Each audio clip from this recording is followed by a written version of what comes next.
everybody, my name's Craig. It is 12 o'clock on a Sunday, which means it's time for a Q&A. This is where I take all the questions that you've asked over the course of the week and I try to answer them to the best of my ability. Now, I normally film these Q&As on a Wednesday, sometimes a Tuesday. So if you want to guarantee having your question answered, the best thing to do is to put it in on a sort of Monday or a Tuesday, and then I will answer your question. If I've missed your question, I very much apologise and I will get back to it the following week. Just ask it again in the comments down below. And anybody new to the Q&A or anybody new to this channel, I don't read the questions beforehand. I like to be spontaneous. And so what you're getting is my raw, unfiltered opinion on a lot of these subjects. However, if I see something that I think would make a really good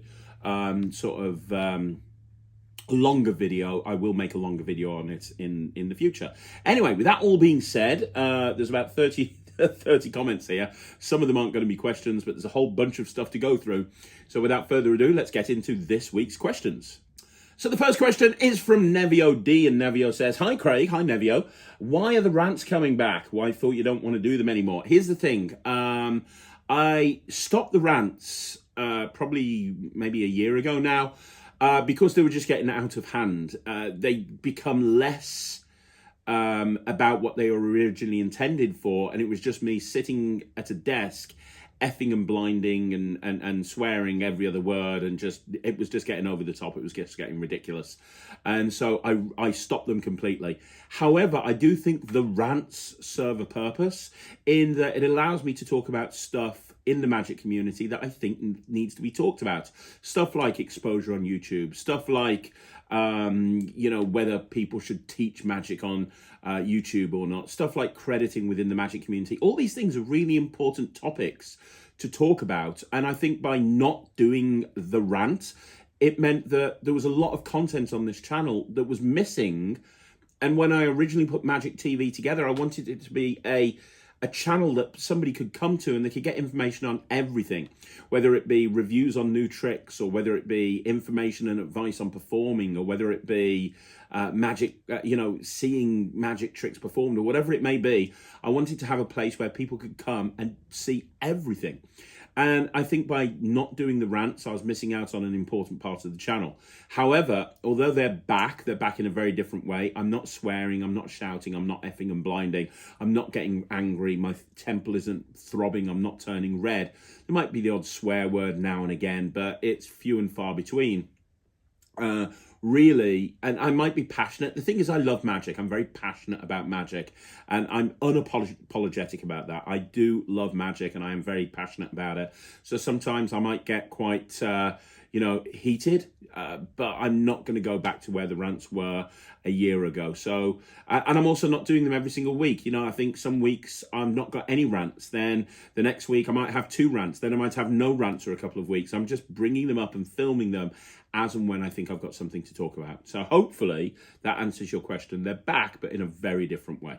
Okay, so the next question is from Mooney D911, and Mooney says, "Hi Craig, thought I'd ask here in case the comment from the other video gets lost. Will you be selling any quantum decks, gimmick alone, in the future?" Potentially. It's not really my call. It's really Murphy's that would make that call, not me. Because obviously they distribute it. At the moment, I don't even have my own magic shop, which will change in the future.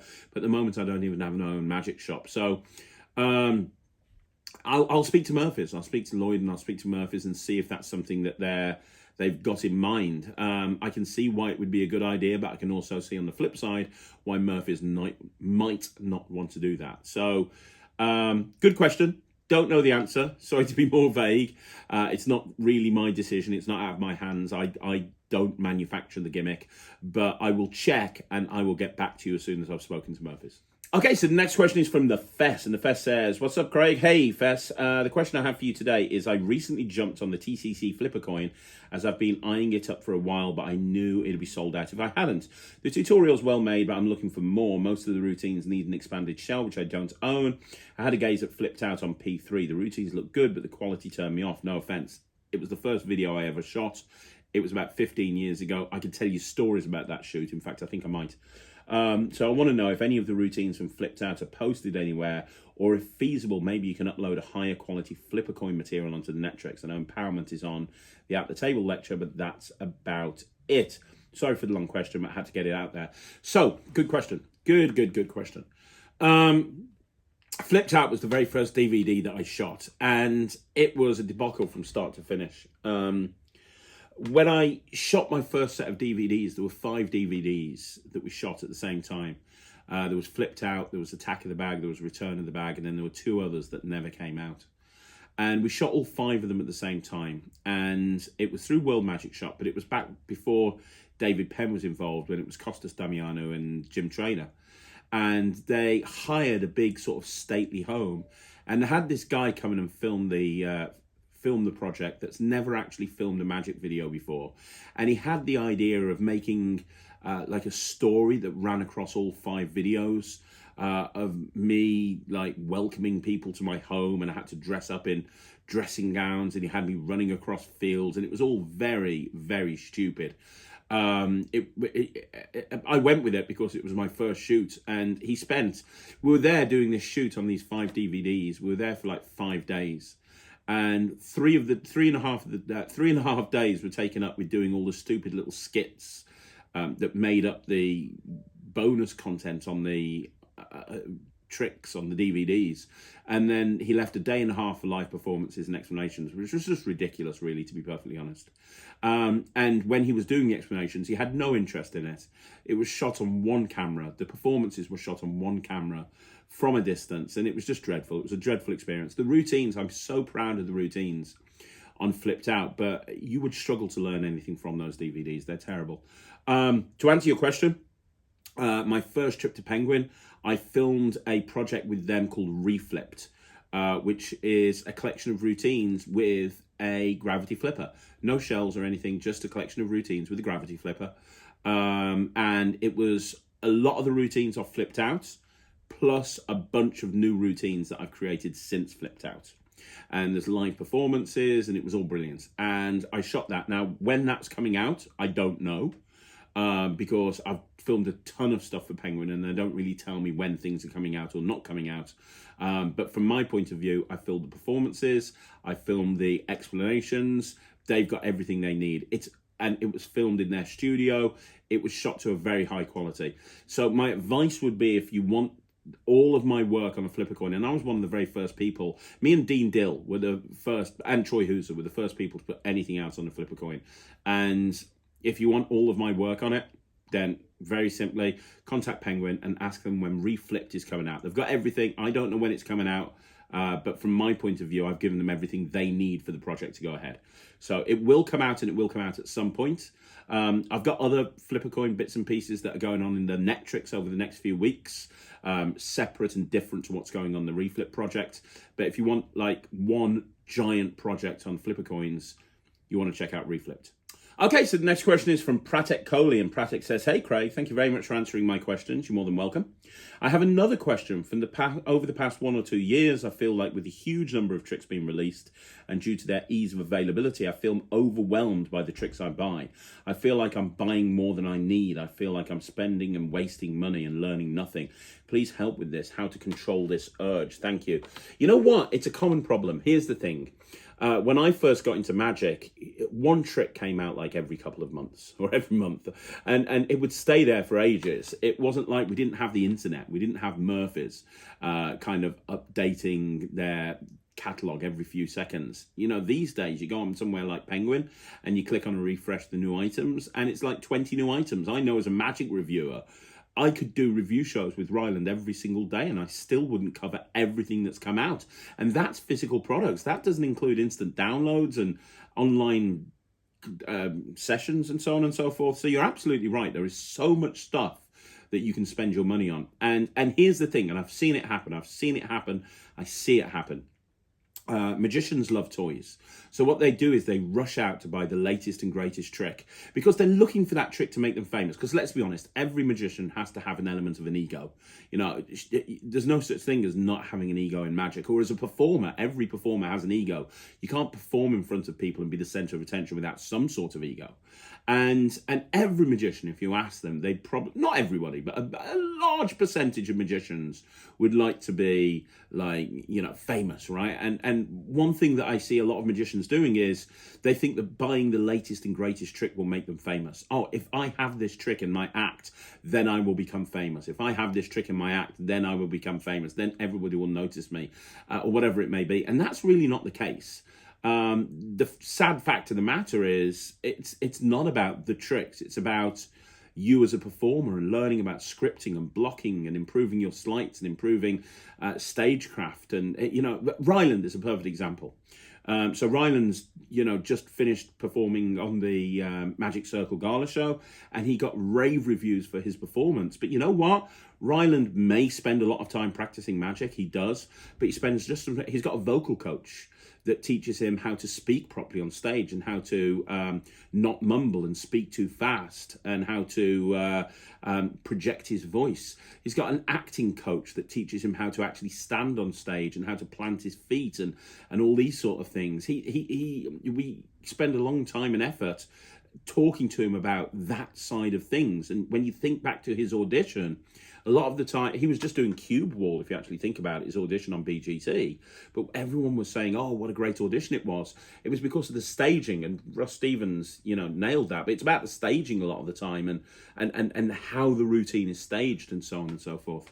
So the point I'm trying to make here is, don't buy as much stuff. It's very easy to see the latest trailer drop and go, oh my God, I want that. I need that in my life. But spend as much time on the other aspects of magic. Spend time learning about performance. Spend time learning about other stuff. And really kind of what we do as magicians is we buy something, we open it, we pay it lip service, and we kind of learn it just because then we know the secret, and then we just drop it in our bottom drawer, or we just get rid of it. My advice would be to actually set yourself a challenge that anything you buy, you've got to perform. Anything you buy, you've got to perform. So Ryland buys magic, and I tell him, if you're going to buy it, you've got to perform it online. If you want that trick, if you want to buy that trick, you've got to perform it online. He knows that he needs to think about anything that he buys because he's going to be performing it online to, 12,000 people or however many Instagram followers he's got. So the important thing to consider is when you're buying magic, don't just pay it lip service. Actually learn the trick and go out and perform it and try and improve it. I mean, that's what I do. You look at the Visible Project and the Cheeky Project and things like that. All I've done is I've sat down with these types of decks and I'm like, right, what else can we do with this? Okay, so we've done this, but in what other direction can we take it? That's kind of a really important thing for me. And then just I know it's hard to say, don't just buy everything. Really kind of set yourself a budgeting limit. Say, right, I'm going to spend this much money on magic this month. And don't just buy it and not use it. The amount of times that I've seen magicians that have gone to a magic convention and have spent £1,000 on magic and then they've bought it back in carrier bags, and 6 months later, those tricks have stayed in carrier bags and they haven't even opened the tricks. They've just bought it because they got impulsed at a convention and it's not something they really want. Try and figure out who you are and the type of performer you are and the type of magic that you enjoy performing, right? And then when you're buying magic, genuinely think about whether you think it would fit with you. And again, I come back to the example of Tom Crosby. So Tom Crosby is the performing nerd, right? And he's told me that since becoming the performing nerd and stopping doing close-up magic, he saves so much money at magic at dealer halls and places like that, because even if it's just like an incredible trick, he knows it's not going to fit his style. He knows it's not going to fit his act, so he ends up not buying it.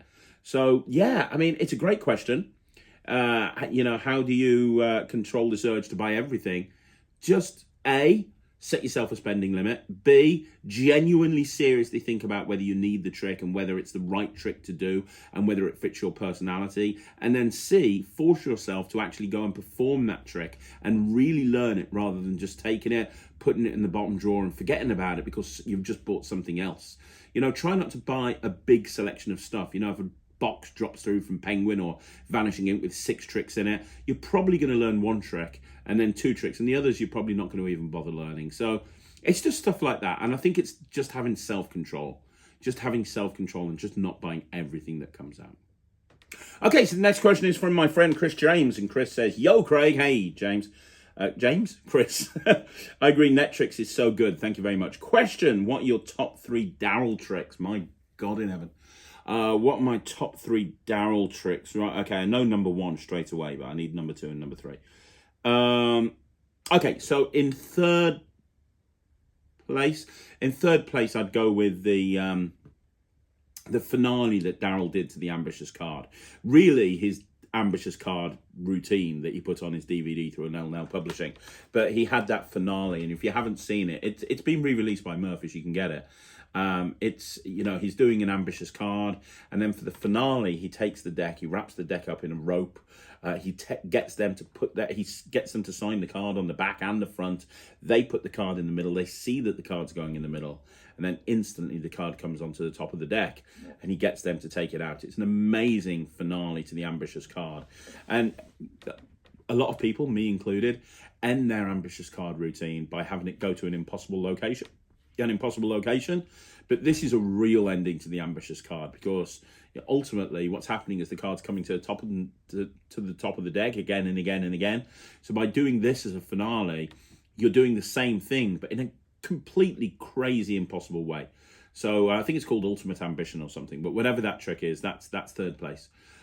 Second place, I'd say I can't remember the name of the trick. It's the whole one.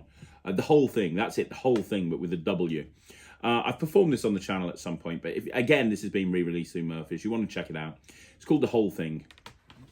And basically, it's this jumbo packet of cards, and it's just this whole routine that's perfect for an MC bit or a stand-up bit, where you're showing 4 cards and none of them have got holes in them, and then holes start to appear. It's go watch the performance on Magic TV. Just search The Whole Thing, WHOLE.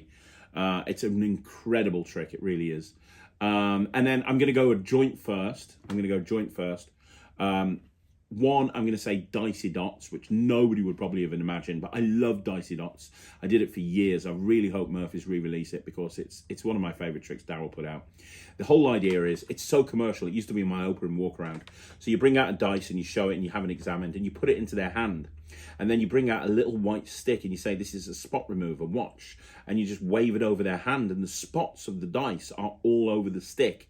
And then when they open the hand, the spots have gone. Very, very simple method from a method point of view, but really, really, really commercial. Magic happens in the spectator's hands. It's as strong as a SpongeBall's moment, and it really packs a punch. I love that.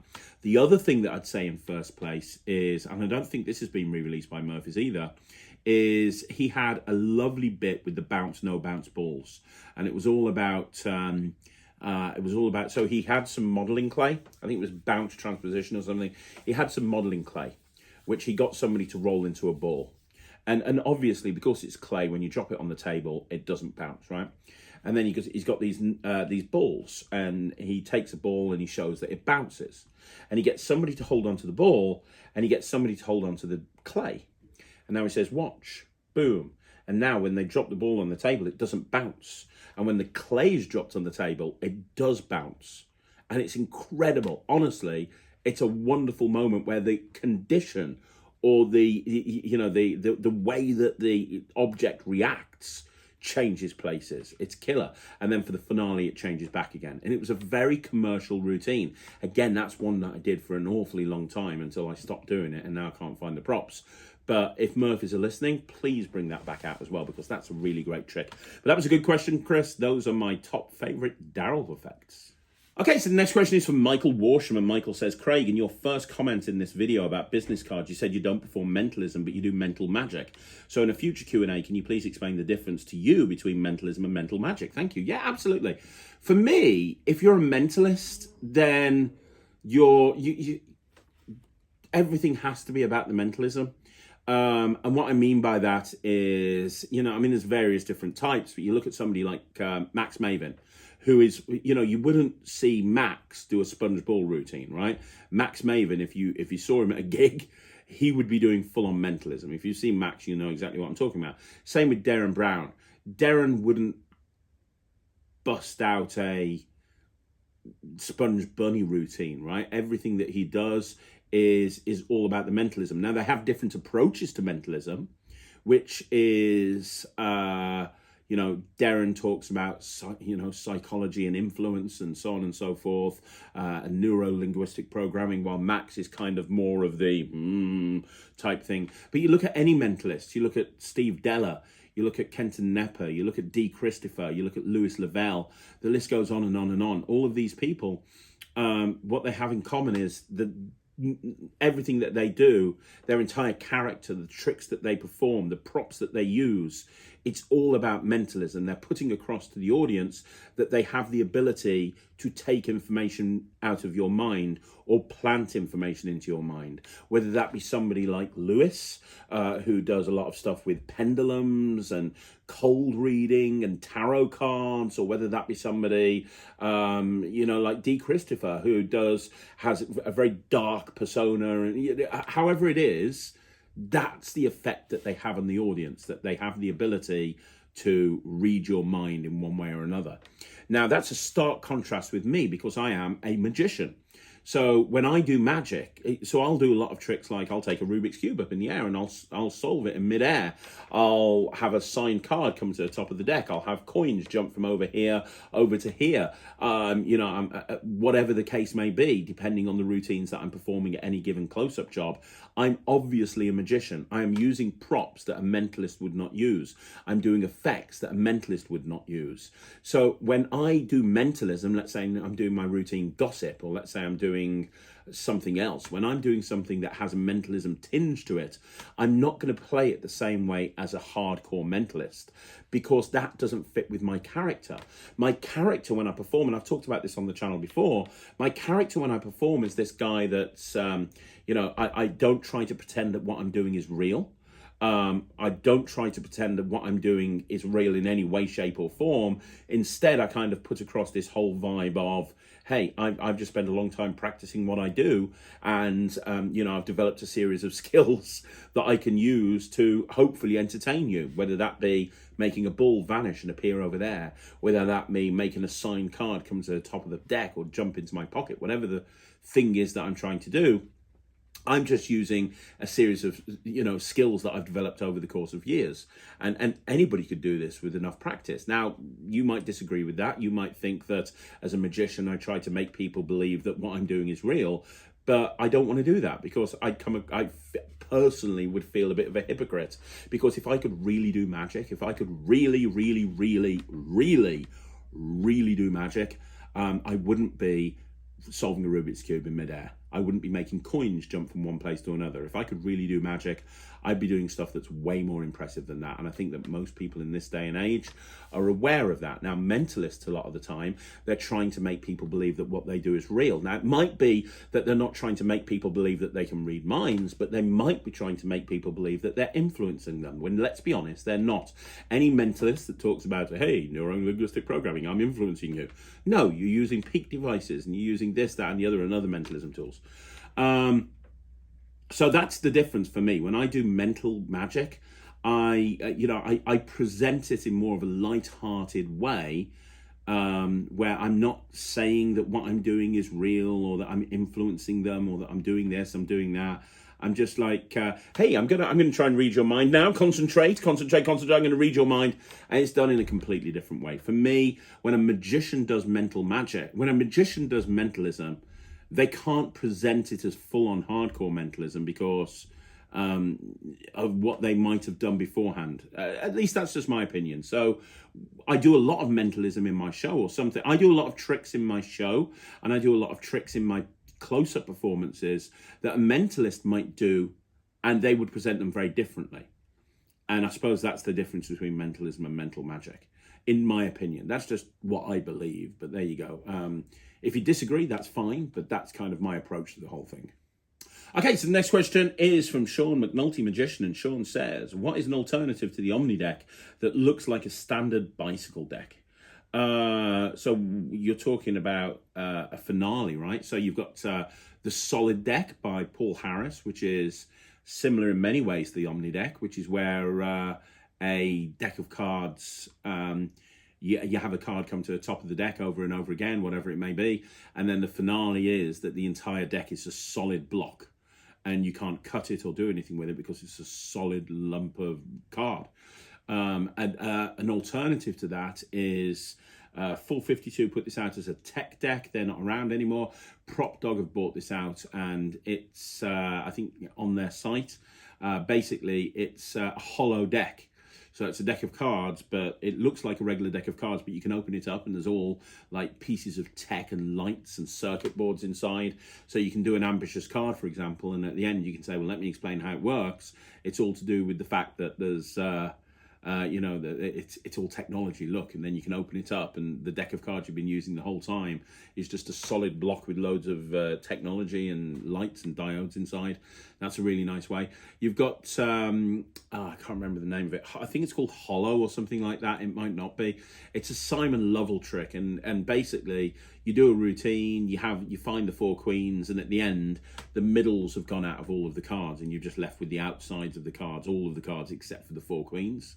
That's a nice thing. I put out a trick many, many years ago, which was a combination of the Omni deck and Airtight by Jay Sankey, and it's called Quarantine. And what it was, I love this trick. I still do it to this day, actually. The whole idea is that you take a deck of cards, you give the cards to somebody, you give the box to somebody to hold on to, you give someone the cards to shuffle, you have somebody take a card, they sign the card. They sign the card and then they put the card back into the deck. So the card's gone back into the deck. You then take the cellophane and you hold the cellophane. So you get some cellophane out your pocket that you took off the deck earlier on. So you take the cellophane and you take the deck of cards and you do this. And the cellophane wraps itself around the deck of cards, a bit like Airtight, but with a cellophane deck. And then you show that it's completely wrapped up in cellophane, and you say, but your card's somewhere still in the middle, and you reach in and you pull one card through the cellophane. Apparently it penetrates through because it's all still cellophaned up, and that's the signed card. And then as the kicker, you say, of course, I don't even know how I got it out the box. And the person that's holding the box just opens, looks at the box, and now the box is all cellophaned up as well. Fantastic trick. I used it to, the first time I competed at Blackpool in the Close-Up Magician of the Year, I closed with that trick. So if you want to lose a Blackpool and you can find the trick, you can you can do it as well. But it's a great trick. It's something I've done for years and years and years and years and years and decades. Called Quarantine. So that's a little bit like the Omni deck in several ways. Trying to think of anything else. There's probably tons of other things out there, but if you want something, because your thing says that looks like a standard bicycle deck, all of those fit into the standard bicycle deck look. So hopefully that answers your question, Sean. Okay, so the next question again is from Sean McNulty Magician, and Sean says, do you think that you'll ever do a day in the life video to see how you manage to fit everything in 24 hours? Yes, it's something I'm planning on doing. I haven't got around to it yet, but it is something that I'm doing. It's going to be difficult to edit and film, really, to be honest. I'm trying to think about how to do it. But yeah, I am doing a day in the life, and I think it's going to be a fly-in-the-wall documentary type thing. I don't know. I've had so many people ask for me to do it, so I am going to do it. It's just going to take a bit of time to figure out how to do it. But yeah, it's coming. I will put that video together. Okay, so Nevio asks another question, and Nevio says, hi Craig, do you have a 3D printer? And if yes, which ones do you have? If no, did you ever think about buying one? No, Nevio, I haven't got a 3D printer, and yes, I do want one. I actually want to put something together for Ryland's act at the moment, and in order to do that, I need a 3D printer. So I've reached out to a friend to 3D print it for me, and he's going to. It's very nice of him. But I do want one myself. It's not something that's on my agenda. I'm a little bit busy to actually learn how to use it at the moment. But yes, I do want a 3D printer. I think that if you're a creator, having the ability to 3D print anything like prototypes is a really, really great idea, because it's going to make the whole prototyping thing a lot easier. So no, I haven't got one. And yes, I want to get one. Okay, so the next question is from Jack Gatt, and Jack says, 2 questions for you next time, Craig. You recently did a Chinese rings routine. I've never done rings, but I thought I might give them a go. What size rings do you suggest? There's plenty of 4-inch rings advertised, but that sounds too small to me. What do you suggest for close-up, and is there a difference in quality from the different suppliers? Yeah, if you're doing close-up, I'd go for the Ninja rings or the Masado rings All my personal favorite rings are the rings that are supplied by Ninja Plus, Matthew Garrett. So Matthew Garrett has a range of rings, and he has the best rings on the market, in my opinion. They're even better than the Masado rings. He has the Ninja Plus range. So he does stuff like the finger ring that goes onto the ring and comes off the ring, and the ball that goes onto the ring and comes off the ring. He does a whole bunch of different stuff. So I would suggest Matthew Garrett's range would be a good one to go for. And you can get those directly from Matthew's website, which I think is Ninja Plus. Let me find out. Matthew Garrett. Okay, here we go. It's not it. I'm just clicking on this just to see if this is right. Yeah, okay. It is professionalmagic.com. If you go to professionalmagic.com and then you click on products, on the product section, you have everything. So you have the GIR set, which is really, really good. Ryland does that. It stands for Garrett's Impossible Rings. You have the GIR expansion set. You got Ninja Plus, which is brilliant. You got the Ninja Rings close-up. That's £65. The expansion set, Ninja Plus. Your ring in bottle and bar blade that he did with Michael O'Brien. You've got that. And then you got a whole bunch of different package deals as well. So, yeah, I would suggest going for Ninja Plus. I put on the Netrix my close-up linking rings routine, which is the linking rings routine that I do close-up, obviously. And I go into, on that video, all of the handling and bits and pieces. I wanted to put a video up on the Netrix that's really kind of goes through a really solid basic routine just using 4 rings. So it just uses a double linked set, a key ring and a single ring. And it's the routine that I do and Ryland does at gigs all the time. In the future, I'm going to be doing on the Netrix stage routines with linking rings, and I'm also going to be doing kind of more complicated and advanced routines with linking rings. But if you want a good linking rings routine, then the one on the Netrix you can get access to immediately. Okay, so the next question is from Seth Howard, and Seth says, I've been completely rubbish with coins for the longest time. Shout out for the Netrix for helping progress to slightly rubbish. Thank you, man. I know you've mentioned adding more types of magic on there outside of coins and cards. Will you be adding any routines that involve cups and balls or a chop cup?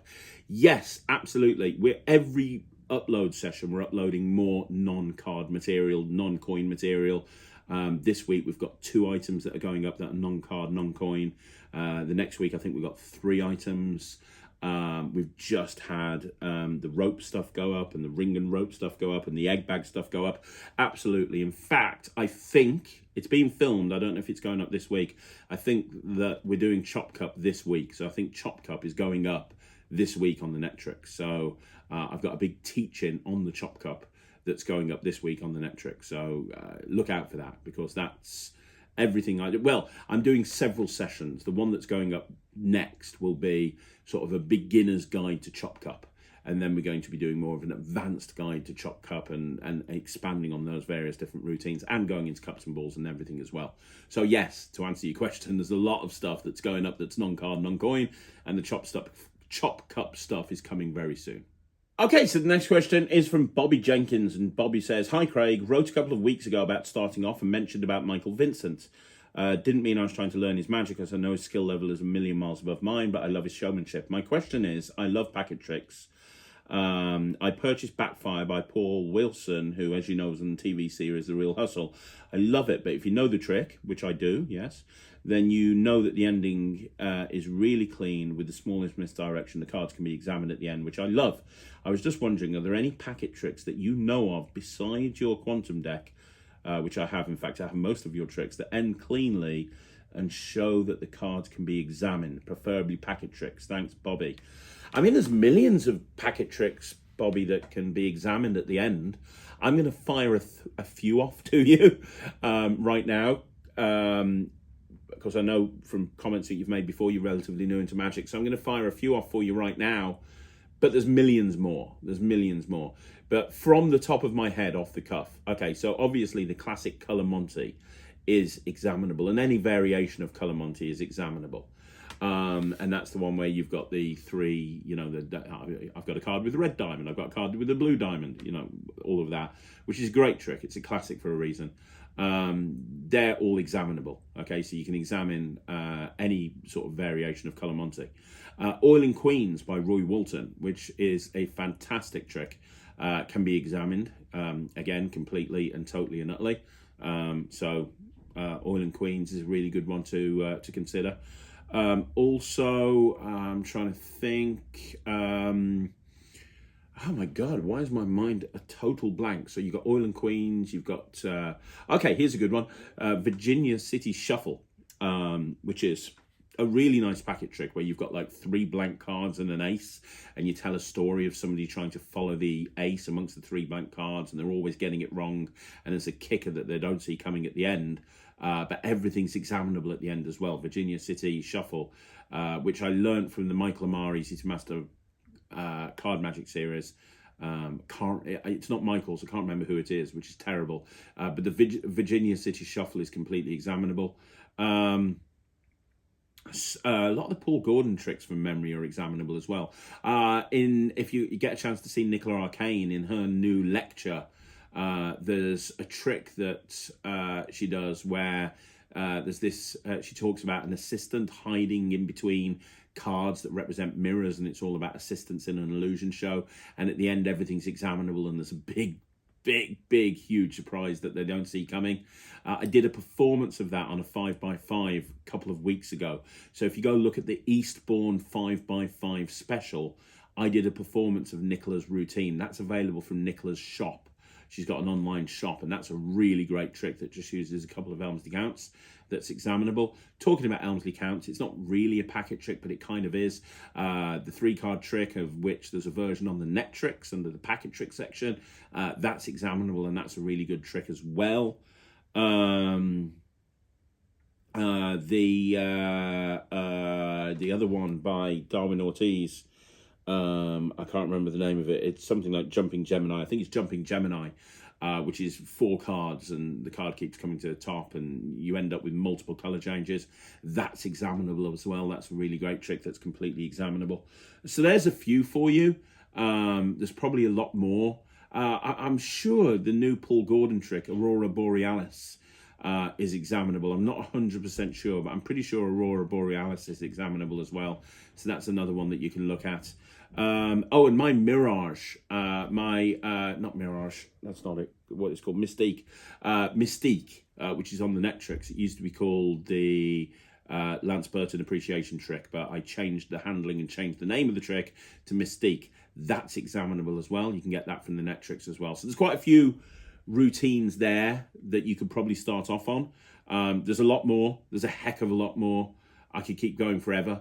But those tricks are definitely examinable. And don't forget 2-card Monte. It's not really a packet trick, but it kind of is. But yeah, I'll think of more. And maybe I'll do a video on this. But it's a great question. Thanks for asking, Bobby.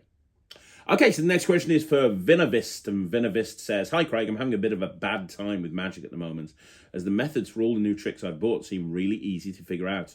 What tricks have got methods that are really fooling that the spectator will never figure out? Thanks, Jack." Well, are you performing for magicians?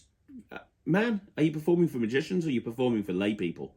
Because if you're performing for lay people and they're figuring out how the tricks are done, then you need to go back to basics and practice them a bit more, because realistically, you shouldn't be having lay people performing for... you shouldn't be having lay people figuring out the tricks that you're doing. Now, if you're performing for magicians and you want magician foolers, that's a completely different thing, and we can talk about that at a different point. But I'm not going to assume that you're talking about magician fools. I'm going to assume that you're talking about performing for lay people. And you're saying here that the methods for all the new tricks you've bought seem really easy to figure out. If that's the case, why did you buy them? Why did you buy that trick? If the method for the trick seemed really easy to figure out, why did you buy it? It's very easy to figure out the trick in retrospect, in hindsight, when you've watched the tutorial. But remember the feeling that you had when you watched the performance or you watched the trailer. Because, we sometimes as magicians, we kind of buy something and learn it and then dismiss it because we go, oh, it's too easy, everybody's going to figure out how that works. But that's really not the case at all. And really, don't worry too much about whether tricks are easy to figure out or not. That's not why you should be buying a trick. You should really be focusing on the effect. The method is just what's used to actually create the effect on the audience. What you want to be doing is looking for effects that really kind of speak to you. So I like tricks where something really unexpected happens. My favorite trick to perform in the real world is card in the box, because I love that moment where they look under the box and the card's there, and then the card's under the box again, and then the deck's under the box, and then the card's in the box, and then the deck's in the box. I love that kind of magic where it's happening under their nose and they can't see it happening, right? That's my favorite type of magic. So what type of magic do you like performing? That's what you need to ask yourself. What's the type of magic that you like performing? What sort of effects resonate with you? And then don't worry about methods. It sounds to me like you're getting too wound up about whether a method is fooling or not. That makes no difference. When you're performing to a layperson, it makes no difference. So a lot of the time, I'll use a crosscut force when I'm performing in the real world. And I've had magicians turn around to me and say, why are you doing a crosscut force? That doesn't fool anybody. But then they see me performing it to lay people and they realize it does perform. It does fool lay people. In fact, the crosscut force is one of the best forces that you can actually use. But magicians dismiss it because it's too easy. It's too easy. It's not deceptive. Well, it is deceptive. Don't get wrapped up in worrying about whether this trick's going to fool this person or this trick's going to fool this person. Concentrate on the effect. What is the effect that you want to have on your audience, both from a magical point of view and also from an emotional point of view? When you figure that out, then you can buy the tricks that help you achieve that effect. And don't worry about the method and whether the method's fooling or not. That shouldn't come into it.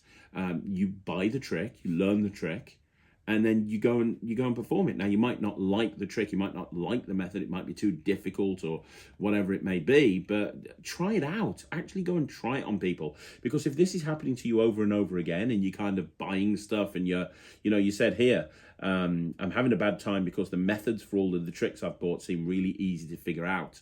I'm not going to give you tricks where methods are complicated, because that's not what it's about. Magic isn't complicated. It should be direct and simple.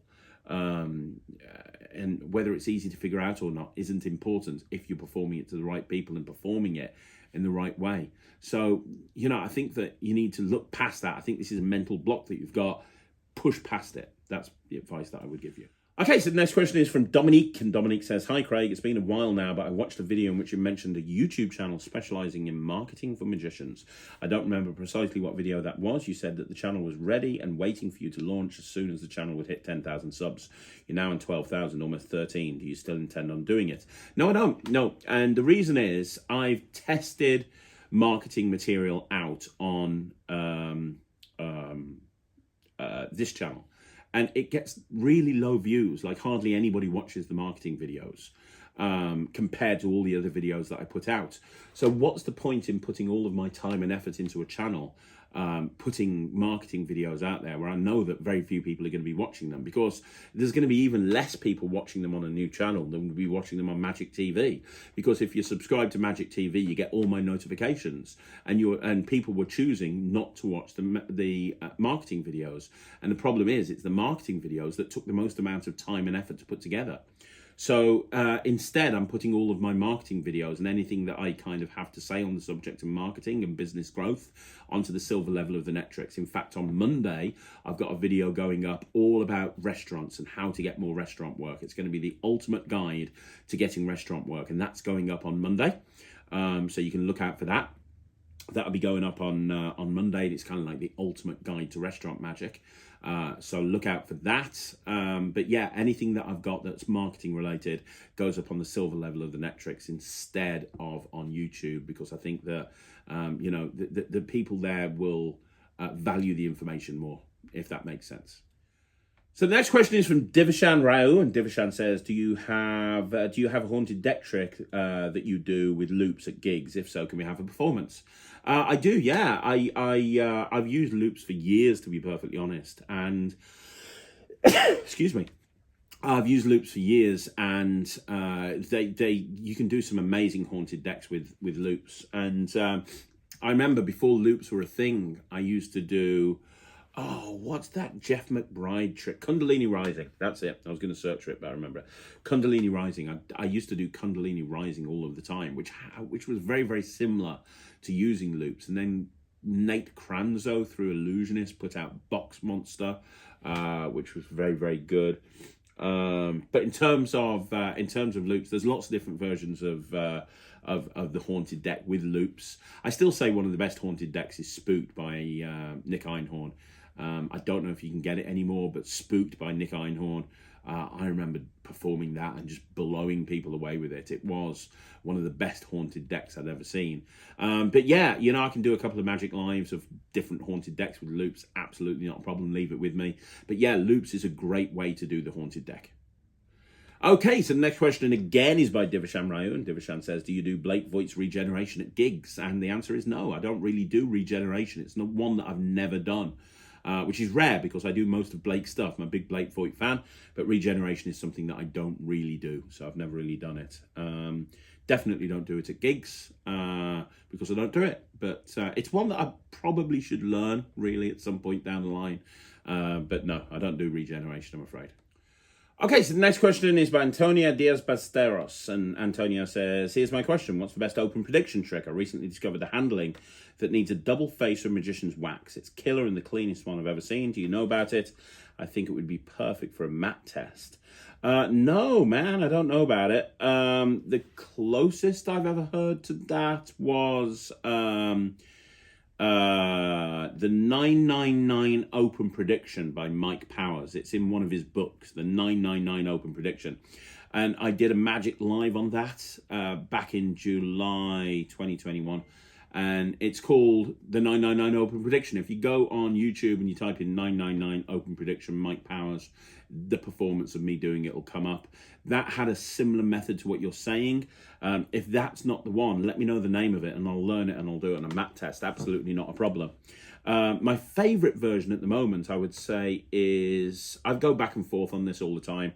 And I've actually got a version that I do myself, which I can't teach because it's something I'm working on. But the Open Prediction by Ed Marlowe is brilliant.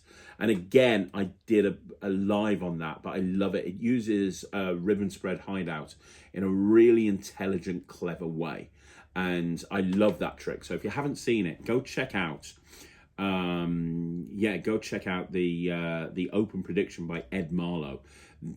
Currently, that's one of my favorite. It needs a table. It doesn't need a soft surface, but it needs a table. But if you get past that, it's a really good version of that routine. But yeah, if you tell me the name of the Open Prediction you're talking about, I'll happily do it on a mat test. Okay, so the next question is from Agent Sutra, and Agent says, hi Craig, thanks for your detailed answers on my questions on last week's Q&A. You're more than welcome. Here's a new one. Apart from the standard hopping halves trick, what routines can be done with the hopping halves coin set? Well, if you think about hopping halves, what you have is in essence a sun and moon coin with a extra shell over the top of it. And once you realize that you're dealing with a sun and moon coin with an extra shell over the top of it, you can pretty much do anything with that set. Copper silver routines are easy to do. Transposition routines, coins across, penetration routines, all of this stuff is possible. If you actually look at some of the material on my Mirage coin set, if you actually think about some of the material on the Mirage coin set and what you get with the Mirage coin set, a lot of those routines can be adapted and changed to use a hopping half set. Not all of them, because obviously you haven't got the gaffs that you get with the Mirage coin set, including the custom flipper. But what you do have is a lot of routines that you could apply relatively easily. But yeah, I mean, when you think about it, the easiest thing to do, and I can do a video on this at some point, Adrian, but the easiest way to think about this is just to search on Google or YouTube for routines with a sun and moon coin, because in essence, that's what you're dealing with here. You're using a sun and moon coin with a couple of extra shells and an extra coin.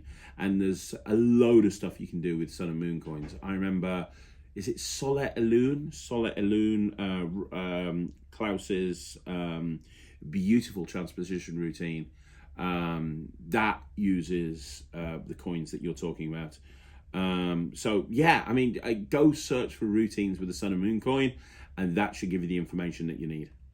Okay, so the next question is from Keegan Emirate, and Keegan says, "Hey Craig, enjoying all the videos and the content out there on YouTube. Thank you.